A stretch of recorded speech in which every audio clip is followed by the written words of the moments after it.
Welcome to the Pay Yourself First podcast. My name is Chris Jolly, and I'm on a mission to financially empower millions of entrepreneurs. I want you to make and keep more money so that you can begin implementing and turbocharging a plan for creating financial freedom your way during the life cycle of your current business without spending a ton of time or becoming a professional investor. You see, most of the financial teachings out there are made for employees, not entrepreneurs. If you wouldn't listen to someone who doesn't have kids about parenting, why take business financial advice from someone without a business? Are you ready to break free of bad advice and follow the trail of other uncommon entrepreneurs so you can get from where you are now to the lifestyle you were aiming to create when you started your business? Then stick around. Here comes another episode of Pay Yourself First, where the only investment we offer is the one you make in yourself. Hey everybody, welcome back to the show. I am super excited as I always am. We have another great entrepreneur on with us today. His name is Justin Gerena and he is calling in from New York. His business is SiteSwan, and the business helps people who want to make websites for small businesses and help market the websites to them. Justin, how are you today? Good, thank you. How are you? I'm doing super good. I'm really excited to have you on the show. I know you're going to deliver a lot of value for the listeners. I'm sure we're going to have a great time talking. So I'm really excited to get into it. Why don't you tell everybody out there a little bit more about SiteSwan and what it is that you do and how you came up with this idea? Sure. So SiteSwan is a website builder, and specifically we help entrepreneurs and agencies build, sell, manage websites for small businesses. So basically allowing them to create their own web design business, which sounds like something that may not be on top of everyone's mind. But the interesting part about the web design world is that every single business needs a website. And shockingly, the majority of small business websites don't really look so good, or a lot of businesses don't have a website. I remember not too long ago, I went to go out to dinner with my wife, and we were just looking up some restaurants to check out, and one after another, just crummy or no online experience. And it's something that's not in the best interest of a typical small business. You've got to have a substantial presence online. And the cool thing about being in this industry is that we founded SiteSwan back in 2011, specifically based on a need that we had, which was we were out there building websites for small businesses, doing the exact same thing over and over again, getting our butts kicked in the process because it was so time consuming and expensive. And we said, there's got to be a better way. And so we went ahead and built it and never looked back. I love it. If I had come across something like this 10 years ago, I probably would have gone into designing websites for businesses myself because I had done it so many times for my own business. And like you said, put it in so much time and energy, like learning to code and doing all these things and not really working on stuff that built revenue in the business, but trying to build a website because like you said, it is so important these days. Yeah. I mean, it's not the 1990s anymore. There are some businesses where you don't really need an online presence, but very few. And it takes very little these days to get some kind of website up online that you're doing yourself a real disservice if you're not. Can you delineate how SiteSwan is different from any of the other website builders out there? Yeah, of course. So one of the things that makes SiteSwan unique is that we're specifically for people who want to start their own web design business. So what does that mean? Not only is the system perfectly designed for anyone who's brand new to the idea of web design, but it's also got the things that someone who's starting a web design business needs. For example, if you're going to start a web design business, you need to know how to find clients, right? You need to know, how am I going to go about approaching small businesses to sell on a website? So we have something built in called the local prospecting tool. And if you could just picture for a moment typing in a keyword and a zip code, and we give you a long list of all the businesses in and around that area with the name of the business, their address, their phone number, if they have a website or not, if it's secure or not, if it's mobile optimized or not. So it's like a little cheat sheet to be able to figure out where your opportunities are in your own backyard. On top of that, we have something called one-click site creation. So with one click, you can actually create a site for a small business with their name and all their info pre-populated into the site. So you can utilize what we call our show and sell technique. I'm not sure if you remember the last time you might have gone to like a Costco or a store like that where they're handing out free samples. Being able to see and experience something before you're asked to buy it is an incredibly powerful proposition. Yeah. Can you ever imagine buying a car without driving it first? No. Can you imagine sending your kids to daycare without first visiting it and having them hang out there for a couple of hours? No way. Yeah. When it comes to websites, the business can greatly benefit from seeing and experiencing what it is they're going to be buying before they put a dollar down, which is a very unique proposition because most agencies who are selling websites to small businesses have to collect a deposit from the client before they can do any work because there's just too much work involved to Yeah. get to the point of showing them something they could potentially utilize. Another thing that's really important when you're starting your own web design business is the ability to actually be able to sell the site. Specifically, we have all the sales scripts, we have the marketing material, we have the brochures, even the business cards. We help you with a logo design for your brand. We'll even go so far as to introduce you to our client billing system where you can actually bill your clients for the sites you built for them, all within the platform. So it's an all-inclusive solution that you won't need to dabble in 7 different softwares or applications to effectively build and scale a web design business. Yeah, Justin, it looks like a really amazing product. And I do really love what you've been talking about, how it not only lets you build the website, but it lets you build the business around that. You and I were talking a little bit before the interview about something you're really excited about to help people who want to build that kind of business. What is that new initiative you're working on right now? Yeah, so we just rolled out what's called our 14-day launch plan. And what it essentially boils down to is a 14-day sprint that our clients can now easily go through to be able to attain their first or their next website client. And even though up to this point, we've been very specific about the things that people need to do and should be doing to win over website clients, we realize we never told you exactly what your first 14 or 30 or 45 days in the business should actually look like. So we've actually mapped it out day by day and spelled it out for everybody. And so far, we've had an awesome feedback from our clients, and I'm very excited to see everyone scale up their web design businesses now. I think that's something that's so crucial because, especially if you're starting business for the first time and you're new, what happens is you don't really know what your day looks like. If you've been an employee before and you've always had everything scheduled out by somebody else, you know how to do the one thing you did in that part of the business, but there's so many other parts that you don't see. And you may be able to go online and design the website, but like you said, if you don't know what to do after that, it's not very helpful. So I think that's really an amazing thing that you've got going there. Now, I wanted to ask you a little bit more about the financials inside of your business. I find that nobody goes into business because they learned about business finance and were really excited about it. You tend to go into business because you're good at something or you love it or you see an opportunity, and then you learn about finances along the way. So what has that journey been like for you? So it's been a fun journey because you don't know what you don't know. Yeah. And looking back on it, there's one thing that I'm really glad that we had done, and that was get into a recurring revenue model. One of the things that I've seen as we started working with more business owners, mostly indirectly, but we do have a nice batch of small business clients that we work directly with.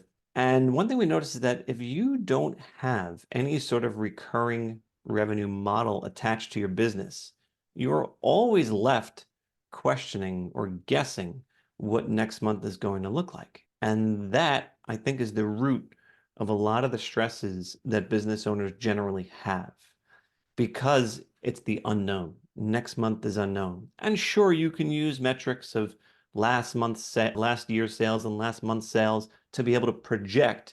But ultimately, if you don't have anything on the books that you know is scheduled to be processed in the following month, there's a big question mark about what is going to happen months into the future. The biggest thing that we learned, and I will admit we stepped into it on accident because my business partner and I, after we met in college, immediately started selling websites to small businesses, stepped into it.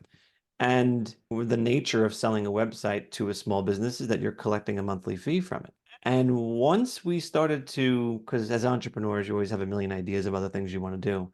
And once we started exercising some of the other ideas that we had, our plans always stopped when we realized that business model didn't come with a recurring revenue option because we were always left with the situation of what's going to happen next month. After you sell X number of units this month, what's going to happen next month?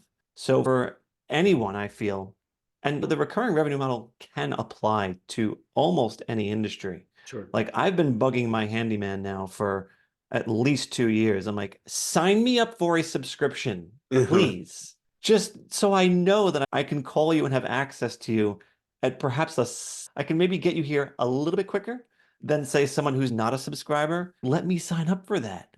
Yeah. There are opportunities in almost every industry to capitalize on a recurring revenue, even if it doesn't make up the majority of the revenue for the business, as long as it's something, okay, at minimum, I know this amount is going to be processed no matter what happens next month. And that can be very reassuring.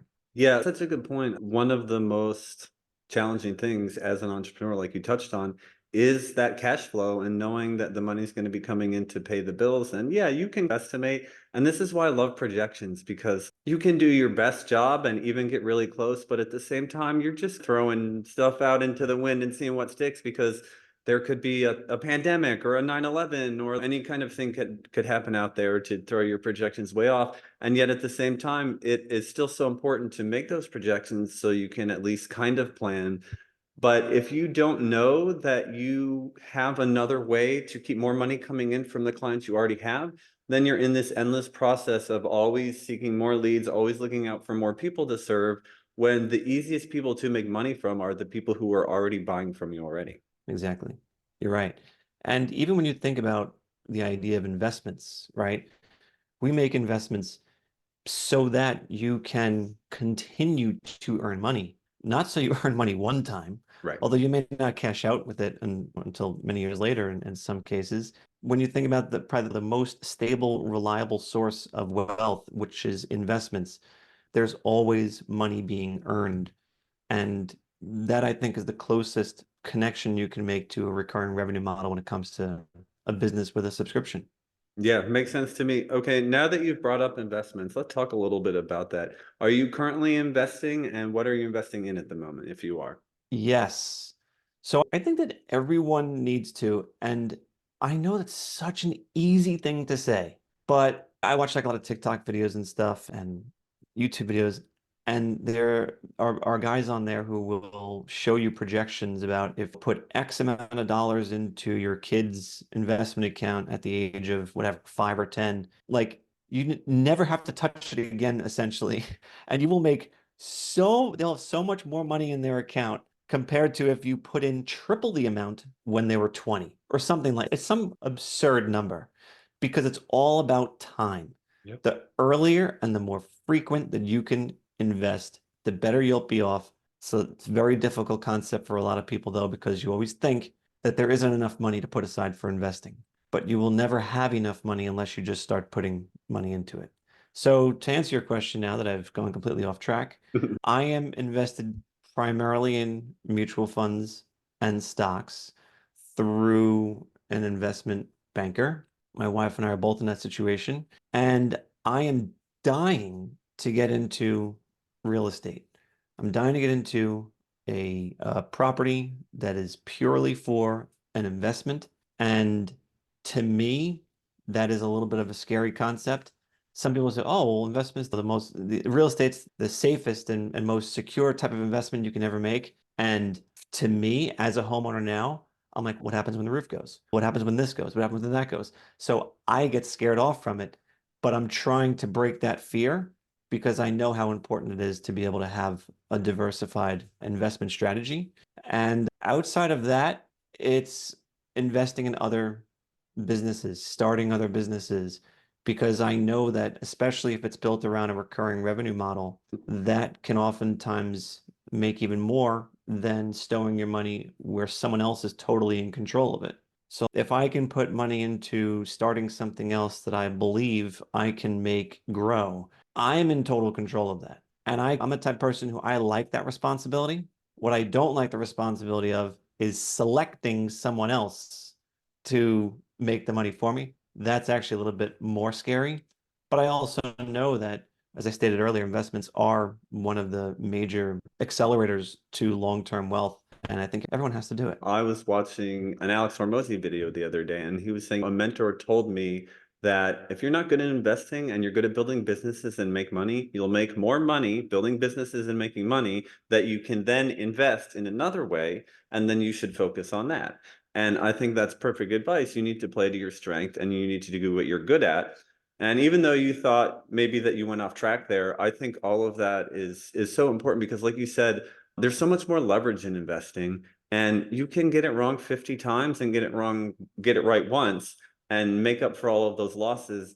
But if you don't put it in, you'll never get there. Okay, awesome. So tell me now, Justin, what does financial freedom look like for you? So let's assume you have the business to the point where you don't have to show up for 2 months if you don't want to, and everything will run smoothly and you'll still get your money from it. You can provide for your family the way you want to and do what you want with your life. What does your time look like then? How are you spending it and what are you doing? So I remember reading a book recently where Oprah was being described as someone who was able to replace all of the responsibilities she had on a day-to-day basis with other people Mhm. so that she can gain the time and the freedom to do exactly what she wants to do. And what I thought was a little bit odd or unusual is that she was self-described as someone who really gets juiced up by having conversations with people and getting them to express themselves in unique and unusual ways. But yet, she actually has gotten to the point in her life where the majority of her time is actually spent in a relatively quiet setting at home, either reading or relaxing or lounging or whatever, with relatively fewer interactions that really empower her and make her feel like she's alive. And I do think about that because when I get to the point, not if, when I get to the point where I am able to have the total freedom of time and space, I can't picture myself not following the passion of running a business and business ownership, doing only the elements that I really found empowering and that give me energy. But I can't imagine not being in it. I'm the type of person who I'll go with the family to an apple picking thing. And instead of just enjoying and pulling the apples off the trees, I'm like trying to calculate how many apples are on the ground. I'm like, all right, let's see how much money is lost there. That kid's eating that apple. That's not going to get paid for. And then trying to analyze how they're calculating the value of the bag that you walk out of the off the farm with. And I'm saying, man, how many bags, how many vehicles, just doing the math on how much money they're making. I don't know how many other people cannot get through a day-to-day experience without trying to understand the inner workings of almost every business they interact with. My landscaper was here, did a spring cleanup, and he charged me $500 or $600. And I was saying to myself, there's 7 guys doing this. They're here all day long. I see equipment that they're using. I see them like, how is this business operating in a profitable fashion? But I just can't help it. Like I constantly have those gears turning and I can't turn it off. So that's why I feel that when that day comes, I will still be somehow involved in business because it's a part of me. Yeah, I understand that completely. And I think that's how so many entrepreneurs feel about it. And if you do have that entrepreneurial mindset, I agree with you. I think you do pay attention to all those little things and you see it everywhere you go in all your daily interactions. But there aren't many entrepreneurs. And so that's just, yeah, most people don't think like that. But I think those of us that do, that's a pretty common experience. Yeah. And you know what? I think those are one of the things that I wish were taught to me in school. My first taste of education when it comes to entrepreneurship was in my college years. And there actually was an entrepreneurial class. And I soaked it all up. And I just wish, and look, maybe times are a little bit different now. I don't have kids old enough to be in high school, but I wish that there was more education around working for yourself, making something happen for yourself. Because if you want to pay yourself and pay yourself first, you've got to be the one on top. You've got to be the business owner. You've got to be 100% in charge of where the money goes in the business, and you can reap the rewards. 100%. And I totally agree with you. And I am happy to report, as somebody who does have some kids in high school, that there definitely is more these days. We've got one who is taking a business class right now. and they're already actually working on building websites for people. I'm actually going to probably Nice. refer them to your stuff because I think it might be really helpful to them. But yeah, there's a lot more now than there used to be. Of course, they're in a Montessori private school, so it's probably different than what's being offered in the public schools. I do know in Florida that they're mandated to give kids a financial literacy course, which a lot of states don't do, something I never got in high school. I think that's super good. But yeah, there's definitely some stuff out there, and it's definitely something that a lot of people are working on. Okay, can you tell me when money comes into the business, do you have a written financial plan that you follow, or how do you decide how to allocate funds after you've earned them? That's a great question. No, we don't actually have anything that's written. And I'm actually curious if that's something that most businesses do from your experience. My experience, no. My experience is that most people in general and most business owners don't have a written financial plan. My experience is also that most people don't take the time to write down their goals. No, but there are some people that do. There are some businesses where they don't really need it and can get by without it. And there are a lot of people I made who I'm like, how are you even doing this without knowing? But everybody's different. And that's why I always love to ask. So, what does that look like for you? Let's say you just had a big windfall. 20K came into the business, you've got all your bills paid, whatever. Where are you reallocating that and how do you decide? That's a great question. So in our line of business, that type of scenario doesn't typically happen because we're all about recurring revenue. We know how many clients we average take on per month and things like that. But there are some circumstances where you have annual payments that'll come through at the same time and you do get a sort of influx. And we have been very adamant about making sure that all the funds are looked at in a way where we assess where can the money be best utilized.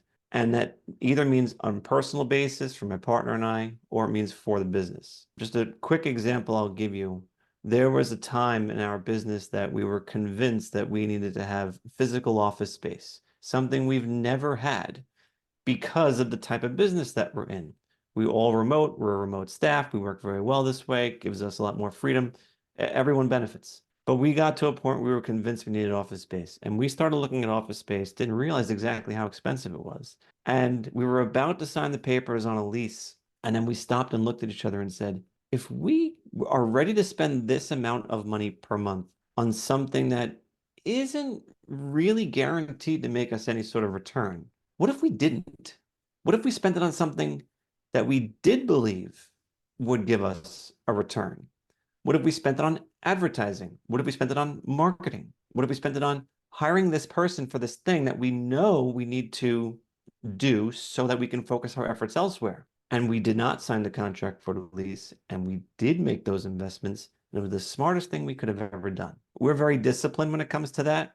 If there aren't any clear opportunities for us to be able to max out a lead source or increase marketing or get that new person involved, we will make investments for ourselves personally so that we can get ahead in the best way possible for that point in time.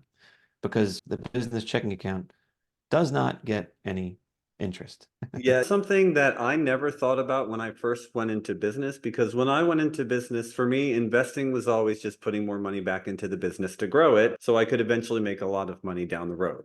And so nobody had taught me to invest. I didn't really save. I just lived day to day like a lot of people do. And when money came in, I spent it and paid the bills. And if there was stuff left over, great. And then I came to realize somebody asked me, before you start a business, you need to ask yourself, if you took the money you started the business with and invested, what kind of return could you get?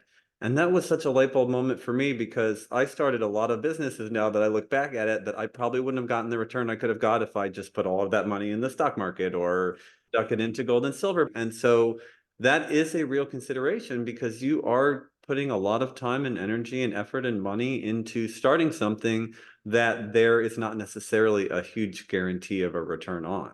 So something always to keep in mind for sure. Yeah. And you also got to remember too, like it sounds a little bit, it might sound a little bit cynical or a little negative, but time has proven that almost no business can last forever. Between the cycle of a product, the cycle of a service, technology changing, and industry changing, whatever it is, families, family-owned businesses fighting, whatever it is, almost no business can last forever. And when you do realize that there is probably a finite number of years that you can effectively sustain your business, you do have to be smart and say, all right, let's make sure that we actually benefit from putting in all of this hard work into the business personally, because there is this natural, I think, responsibility we all feel to be able to reinvest in the business. But if you're not putting any money into your own pocket, you are technically not prospering from your business. You have to remember to pay yourself. That's for sure. Yeah, and that's why I do this podcast. And please listen to this advice if you have the opportunity to do so, because I made that exact mistake a couple of times in business. And the only thing I walked away with after all of that was a lot of experience, which is great because it's helped me so much in the rest of life. And I appreciate that. And it also taught me that you do need to pay yourself first, and you need to make sure that you are taking money and setting aside for yourself and your family and your future, not just for the future growth of the business, because chances are you are going to outlive the business. Yep. Okay. That's right. Justin, before I let you go, I've got 2 more questions for you. And the first one is for people who want to know more about SiteSwan and how they can get involved, maybe use it, and what you're up to. Where can they go for that? Sure, they can check us out at SiteSwan, like the bird.com, SiteSwan.com. We're also on most social media at SiteSwan as the username. That is the best place to find us and learn more about what we do. Okay, awesome. And then any parting words or a piece of advice you want to give to all the entrepreneurs out there? Yes. Give me a second while I think. Okay, take your time. I'll leave you with this one because I was just faced with a challenge like this the other day. There is a lot of power in being able to say no to clients. And we didn't really talk about this at all, and it sounds random right now. But if you want to truly accelerate your business and get to the point where you can, in fact, pay yourself first, if you want to be able to achieve the types of growth in your business that you want to, you have to feel comfortable and get comfortable saying no to clients, whether it's a prospective client or if it's an active client. When you're being asked to stretch yourself outside of what your wheelhouse is and what your comfort is, if it doesn't point you on the path to where you actually want to go, you need to say no. Yeah, absolutely. It can be hard either when you're new or you're not bringing in a ton of revenue and you really need the money to just take whatever comes along and bend a little bit Oh, what you're yeah. doing to try to fit what people want. But in the long run, you got to follow the 80-20 rule, because you're going to take on those 20% of problem clients. They're going to give you 80% of your problems. They're not going to finish your programs. They're going to want a refund. It's just going to be a mess and a waste of time. And in the long run, you are actually gaining more, like you said, by saying no to them. So yeah, I love that. Yeah. Very cool. Justin, it's been an absolute pleasure. Thank you for coming on the podcast and spending some time with us today. My pleasure, Chris. Thank you. Absolutely. And everybody listening out there, thank you for tuning in as well. If you gain value from this podcast, we would really love if you could give us one of those 5-star reviews. It helps us to get the word out to more entrepreneurs. And if you haven't subscribed yet, go ahead and do that as well. That way you'll get noted anytime we get a new episode coming out for you. And we will see y'all next time. Justin, thank you again. Thank you. All right. See y'all later. If you've listened this far, chances are you're an entrepreneur looking to become more financially literate and create financial freedom for yourself from your business. The Pay Yourself First podcast is definitely here to help with that. My goal is to continue to share what I've learned about using your business as the tool to create financial freedom. But let's face it, it would take me years to share with you everything you need to know via these episodes. Creating financial freedom is something that most people never even consider, let alone make a plan for or take action towards. It's something almost no one was taught anything about. Doing it as an entrepreneur is even more challenging, especially without support. So if you're ready to get clear on what financial freedom looks like for you, come up with an action plan, and get the support systems and accountability you need, I invite you to consider the Abundantly Infinite Entrepreneur. I created the program to help entrepreneurs just like you get a handle on their personal and business finances and start building confidently towards financial freedom. And it's how you can discover ways to take 10 years off your retirement, add an extra 5 or 6 figures to your portfolio, and finally get clear on what numbers you should be tracking in your business and why. Together, we'll gain clarity around your financial goals and what being financially free would actually look like for you. Then we'll put together a customized game plan to get you there and the accountability to see you through. And by the way, You're also going to get all the spreadsheets you need to run your numbers, lifetime access to the materials, including any updates, and entry into our members-only community. In addition to all the knowledge, coaching, community, and systems that you need to create financial freedom from your business, you'll also receive a free financial assessment, a retirement planning session, and guided meditation aimed at helping you embody the feeling of true financial freedom. So yeah, you can just listen to the free content on these podcasts to help you move towards becoming a financially free entrepreneur.